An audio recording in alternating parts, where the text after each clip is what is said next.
نحمدہ و نصلی علی رسولہ الکریم اما بعد۔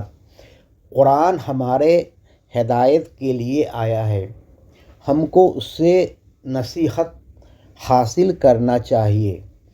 عوام گمراہ تب ہوتی ہے جب وہ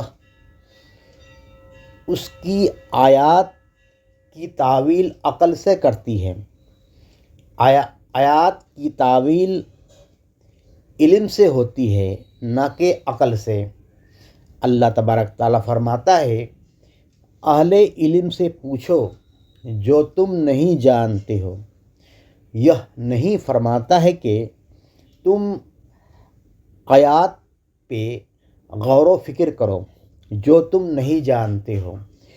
قرآن سب صحابہ رضی اللہ عنہم سمجھتے تھے، مگر رسول اکرم صلی اللہ علیہ وسلم نے قرآن پر صحابہ اکرام رضی اللہ عنہم کو غور و فکر کرنے کا حکم نہ دیا، بلکہ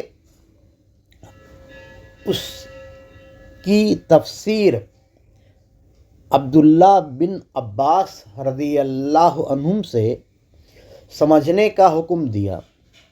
یعنی قرآن سے عوام صرف نصیحت حاصل کرے گی، اس سے مطلب نکالنے کا کام عالم کا ہے، نہ کہ عوام کا۔